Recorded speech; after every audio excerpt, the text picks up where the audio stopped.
que Shomrón, Shomronim, Samaria y los samaritanos. Tras la muerte del rey Shlomo o el rey Salomón y la subsiguiente separación del norte, entiéndase, del reino de Israel y del reino del sur, que sería Judá, la fe del pueblo de Israel surgió en dos formas. Una, se practicaba en el reino del sur, Judea o Judá y Jerusalén, y la otra en el reino del norte, en Israel o Efraín. Por supuesto, hubo variaciones, pero es imposible saber con precisión en qué se diferenciaba el culto del norte que se encontraba en Bet-El o Samaria, Shomrón, del culto de Jerusalén. Además, todavía no es posible determinar en qué medida la religión o la fe del norte se volvió aún más sincrética después de la conquista de Asiria. Recuerden, Asiria es el que conquista el reino del norte, donde se encontraban la mayoría de las 10 tribus de Israel. Digo mayoría porque también en el sur, o sea, en Judá, se encontraban algunos miembros de las tribus del norte. Así que debido a que solo tenemos relatos bíblicos desde el punto de vista de los judaístas, lo que dejaron por escrito los miembros del reino del sur, o sea, de Judá, debido a ello, pues es evidente que también en los escritos llamados crónicas, por ejemplo, allí se refleje prejuicios inclusive de la gente de Judá sobre la gente del norte o sobre los samaritanos. Partamos de ese contexto, por favor. Entonces, los samaritanos fechan su separación de la fe o de la religión del sur, o sea, de Judá, desde el siglo XI. O sea, esta es la versión samaritana. Lo que dijimos anterior es versión de los judíos, la versión bíblica, que a continuación vamos a elaborar un poco más al respecto. Pero esta, a continuación, lo que ven en pantalla, es la versión de los samaritanos. Ellos fechan, una vez más, la separación de Samaria con Judá desde el siglo XI antes de la era común. Imagínense. ¿Qué afirman? Bueno, que existía alguien llamado Elí, hijo de Itamar, hijo de Aharón. O sea, Elí era un nieto de Aharón y este usurpó el sacerdocio que le pertenecía a la línea de Elazar ben Aharón. Entonces, Elí, repito, nieto de Aharón, según la historia de los samaritanos, abandona el verdadero santuario que según los samaritanos se encuentra no en Jerusalén, sino en el monte Gerizim, lo cambió por Shiloh. Recuerden, el tabernáculo, el Mishkan, estuvo en la tierra de Shiloh durante 300 años. Pero según esta historia de los samaritanos, el autor de esta, vamos a decir, usurpación, de este cambio de lugar de santuario, en lugar de estar en Gerizim a cambiarlo a Shiloh, se debió a este nieto de Aharón llamado Eli. Repito, esta es la historia de los samaritanos. Pero el problema realmente, estimadas, de cuándo y por qué tuvo lugar la separación, finalmente no puede resolverse aún en nuestros días, porque sí existen estas dos versiones y claro, digamos, el judío dice, mi evidencia está en la Biblia, y el samaritano dice, no, esa es la versión de los judaítas. De igual manera, yo voy a compartir con ustedes algunas secciones, algunas citas breves de la versión de los judaítas que se encuentra en lo que es la Biblia. Tenemos en 2 de Reyes 17:6, que dice, en el año 9 de Josea, el rey de Asiria tomó a Samaria y llevó a Israel cautivo a Siria. Recuerda, este Israel se refiere a la región del norte o al reino del norte, que tras la muerte de Salomón, recuerdan, Rehoboam, Jeroboam, uno descendiente de Salomón, no trata al pueblo de Israel como debiera, así que se crea una división. 2 reinos, 2 reyes, Jeroboam y Rehoboam, las tribus se dividen. Y entonces el pueblo de Asiria ataca el norte y se lo lleva cautivo a Asiria.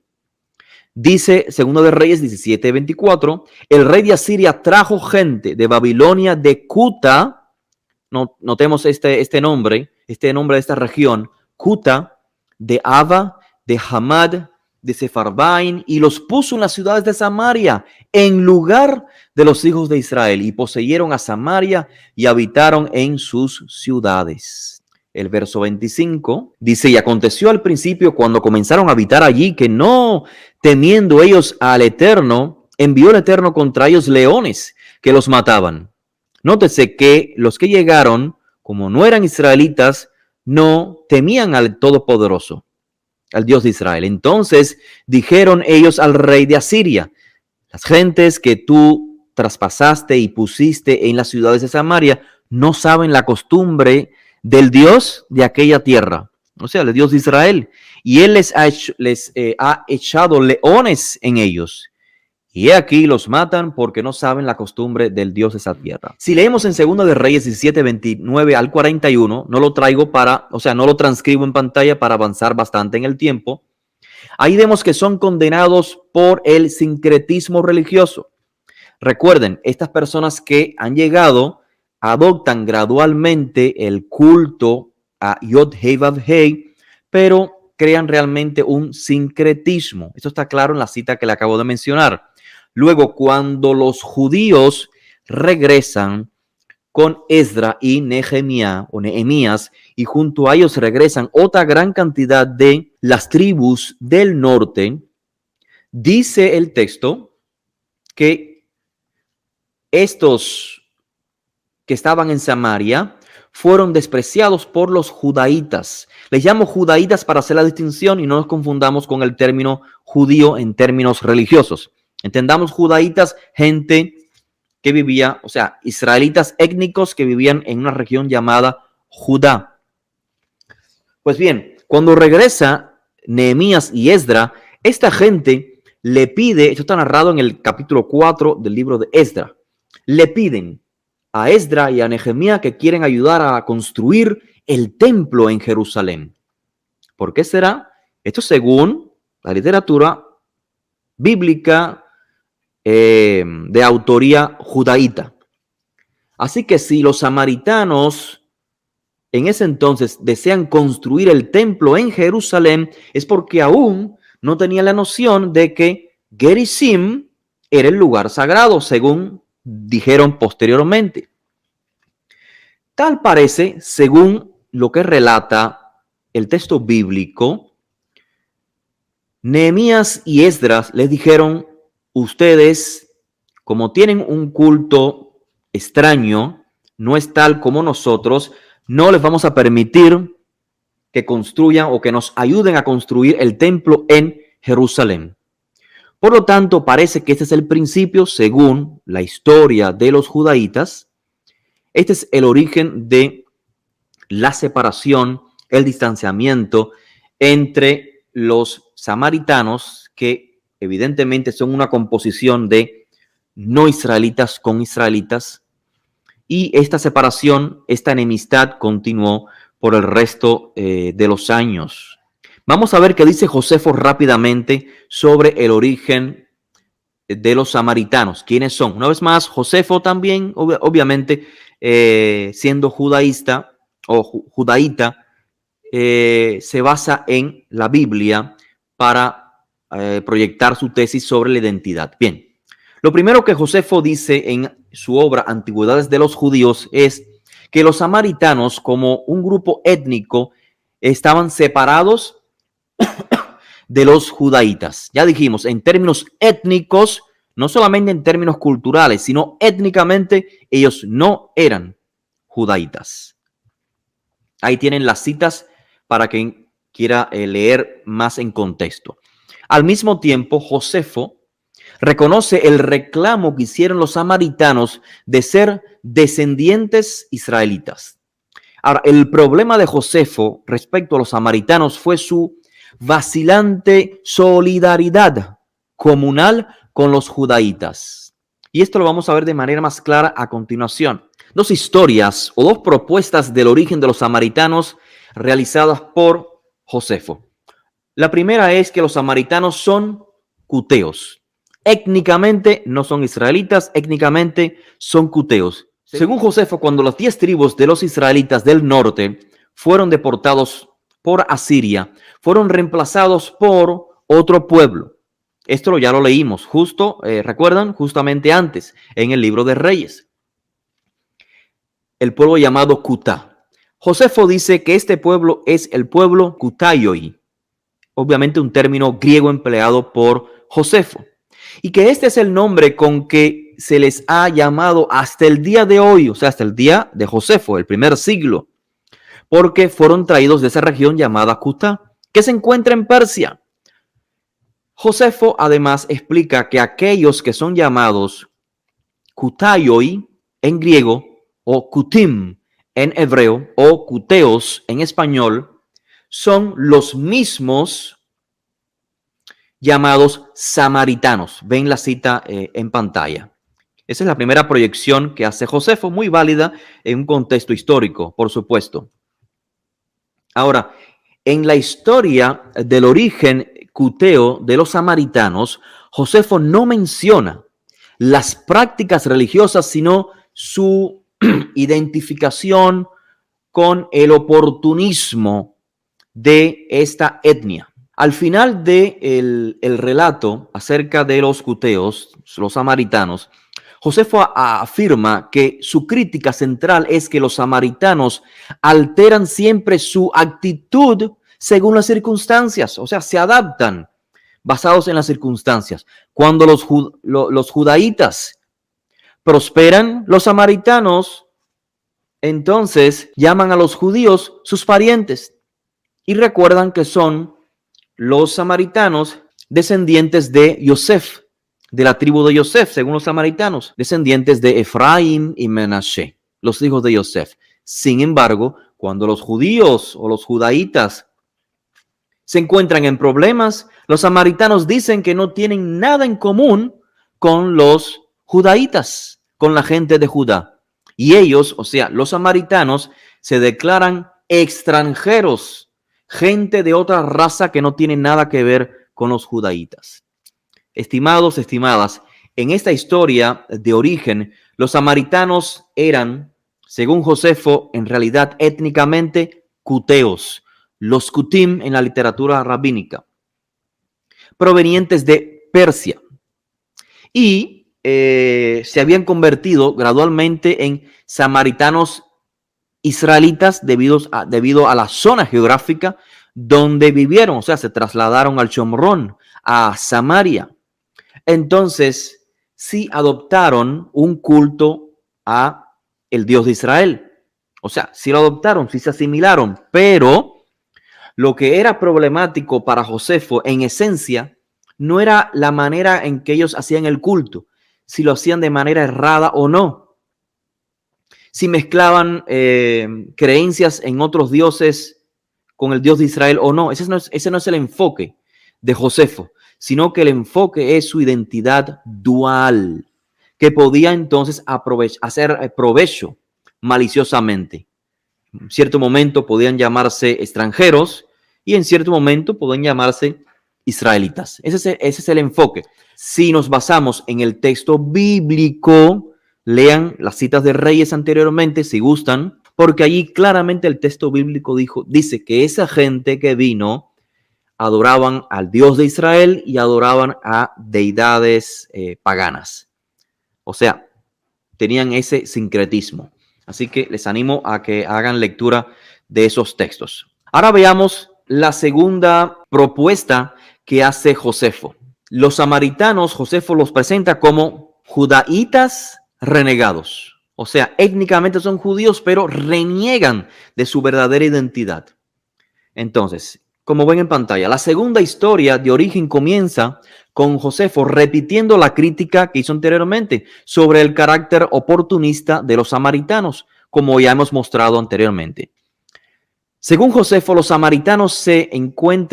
cuando los samaritanos se encuentran con Alejandro Magno, el que trae la cultura griega a la tierra de Israel, eso toma lugar fuera de Jerusalén.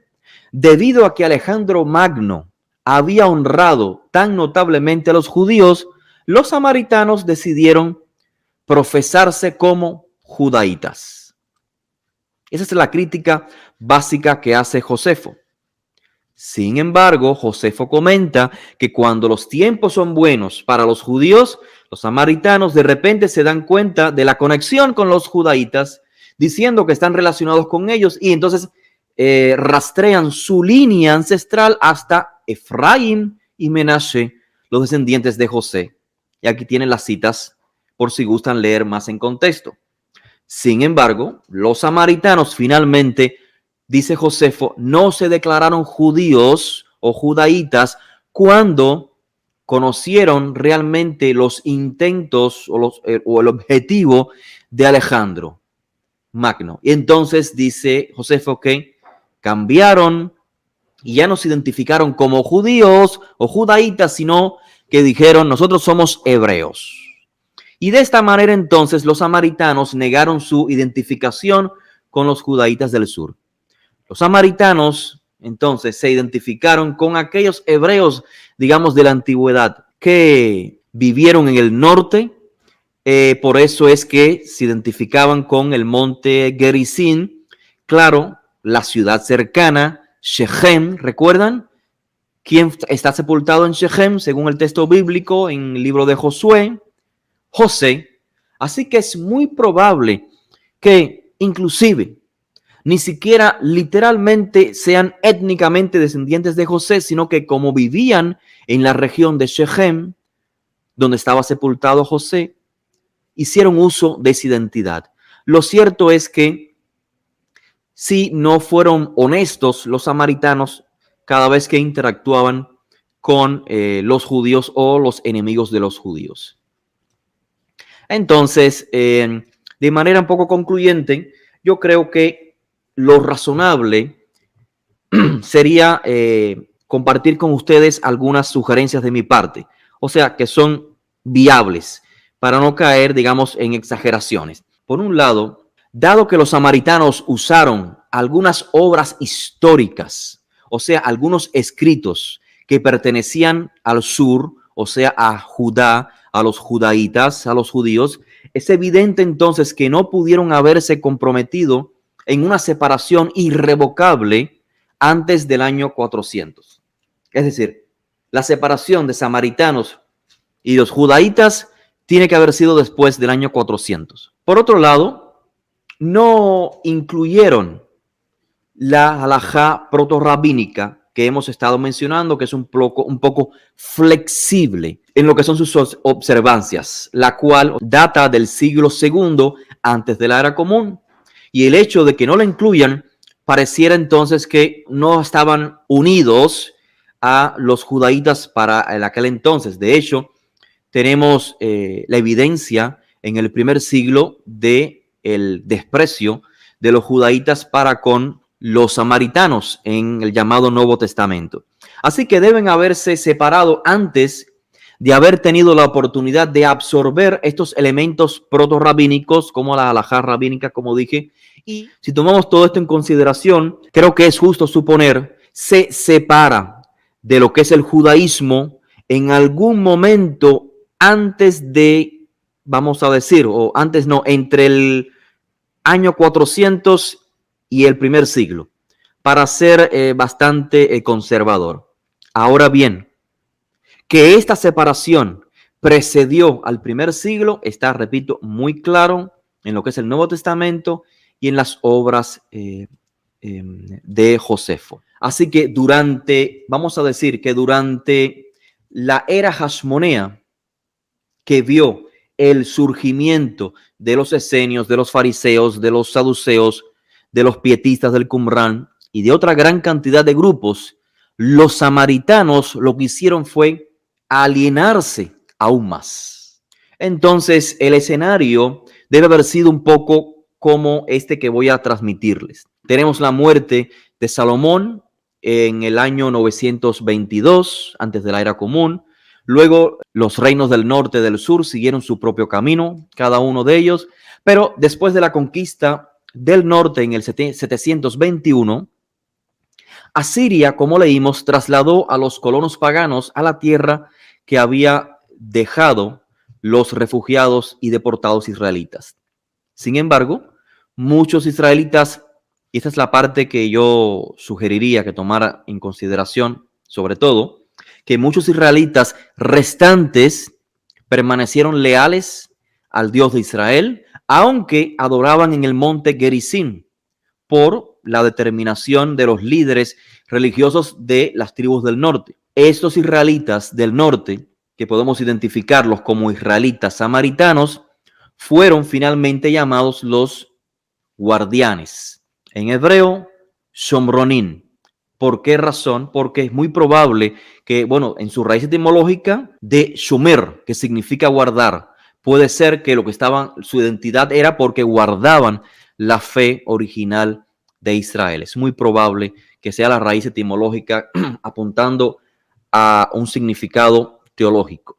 Y no fueron separados solo del contexto de Jerusalén, sino también que estos israelitas samaritanos se separaron de los paganos que habían sido trasladados a Samaria. Recuerden que el culto sacerdotal no estaba funcionando en Jerusalén ni en Judea durante el exilio babilónico. Así que cuando Ciro, el rey de Persia, permitió la reconstrucción del templo en Jerusalén, es probable que los sacerdotes vieron ese periodo como un buen momento para restaurar lo que era el control del sacerdocio. O sea, los sacerdotes, vamos a decir, del mundo samaritano.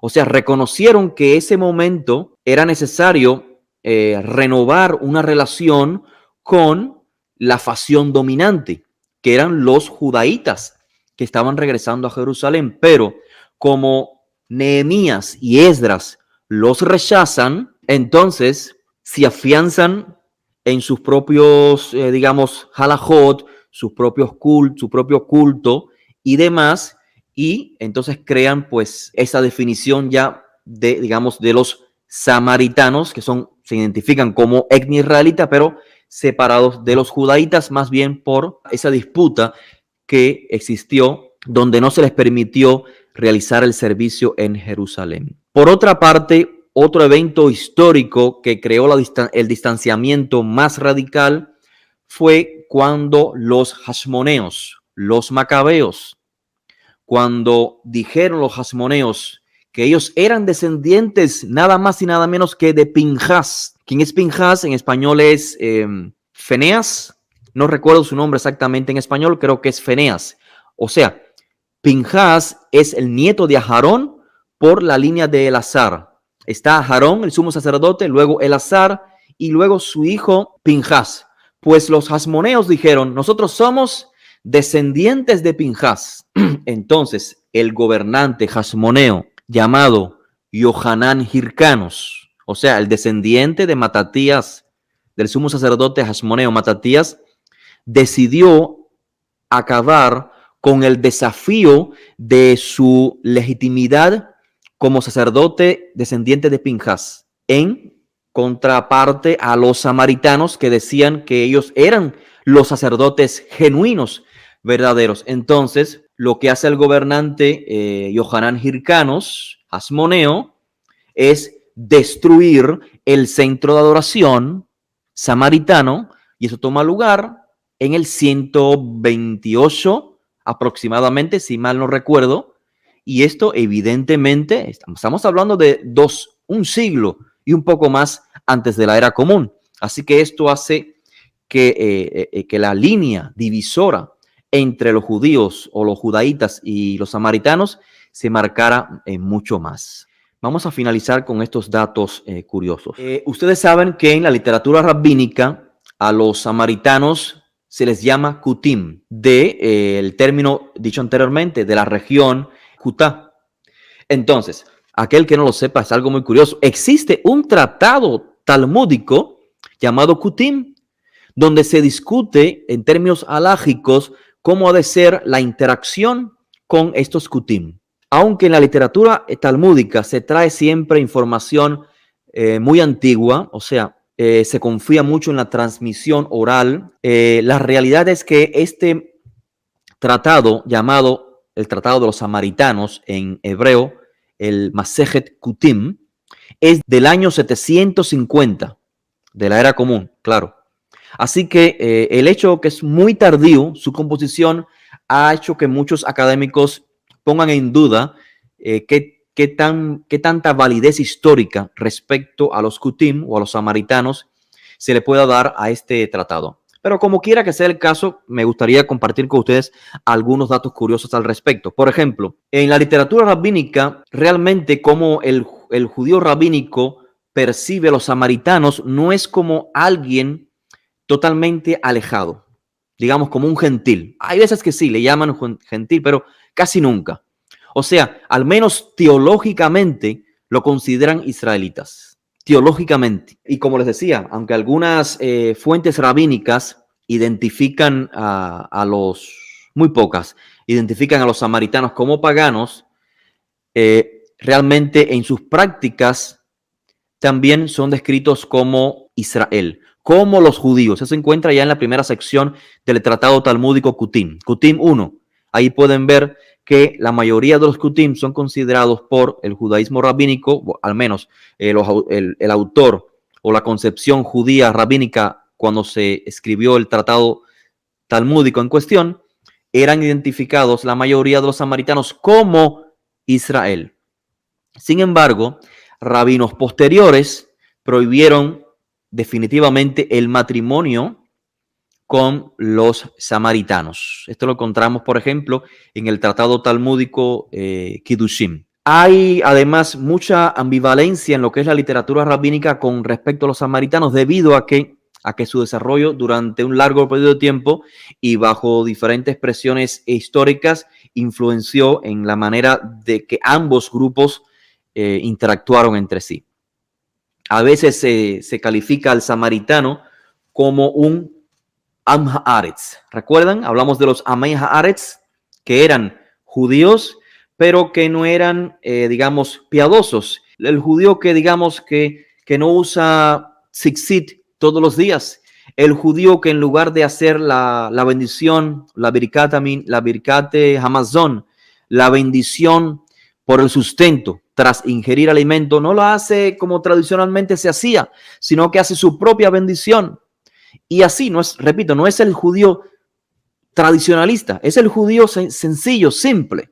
Son los judíos que la literatura rabínica identifican como Amei Haaretz, pues resulta que en ciertas secciones de la literatura rabínica, los samaritanos también son llamados o identificados como Amei Haaretz, o sea, personas que practican el decreto de la Torá, siguen el dictamen divino, las enseñanzas de Moisés, pero no según nuestra tradición. Ese es el mensaje. Claro, nunca lo llamaron Nohri, que sería el término hebreo para el no israelita. Nunca, al menos que yo haya leído, nunca se han referido a los samaritanos como Nohrim, no israelitas. Pero curiosamente existen otras opiniones halágicas en la literatura rabínica donde sí, un samaritano, su presencia sería suficiente para contar lo que es el minyan. El minyan o el qumrun es, según la halajá rabínica, se necesitan al menos 10 varones israelitas para comenzar lo que es el rezo, la liturgia del rezo y ciertas secciones del rito sinagogal. Pues, según algunas opiniones halágicas judías, un samaritano podía completar lo que era esta reunión de 10 hombres, inclusive para lo que era decir la bendición después de ingerir comida. Ahora, la religión de los samaritanos era básicamente la misma de lo que podemos decir en términos históricos, la religión del Israel preexílico. Es como que se quedaron en esa época. O sea, se adhirieron al monoteísmo, se mezclaron los no israelitas con los israelitas, son monoteístas hasta el día de hoy, continúan perpetuando lo que es la circuncisión, permanecen leales a la Torá, enfatizan el rol de Moisés, pero los samaritanos, evidentemente, lo que más los diferencia es que no tienen el mínimo interés espiritual por lo que es Jerusalén. Sí, observan el Shabbat, observan los días sagrados, tienen las mismas doctrinas que conforman las doctrinas principales del pueblo de Israel, las cuales mencionamos creo que en la primera charla, lo que es la doctrina de la creación, o sea que hay un Dios creador, el mundo fue creado. Además, los samaritanos creen en la elección del pueblo de Israel, en que la divinidad hizo un pacto con el pueblo de Israel. Creen en la revelación, en la intervención divina de Dios con el pueblo de Israel. Creen también en lo que se le llama el escatón, o sea, en la escatología, en la resurrección, o al menos tengo entendido que algunos de ellos creen en la resurrección. Ahora, al igual que los habitantes del sur de Judá derivaron su nombre judaísmo de Judá, los samaritanos, derivando su nombre de Samaria, desarrollaron, así como los judíos, una tradición o una expansión posbíblica de su religión. O sea, así como el judaísmo rabínico tiene lo que es el Talmud como gran autoridad, así como los autores de los rollos del Qumran tenían su literatura en gran valor, y así como posiblemente los saduceos también tenían sus propios decretos halágicos, también los samaritanos tienen su propia literatura, su liturgia, su literatura teológica y halágica. Curiosamente, el aspecto halágico, o legal, mejor dicho, de su literatura lleva por nombre Hiluk. Sería la versión samaritana del hebreo halajá, la conducta, el caminar. Lo más importante quizás, y con esto finalizamos, la diferencia mayor, la Torá.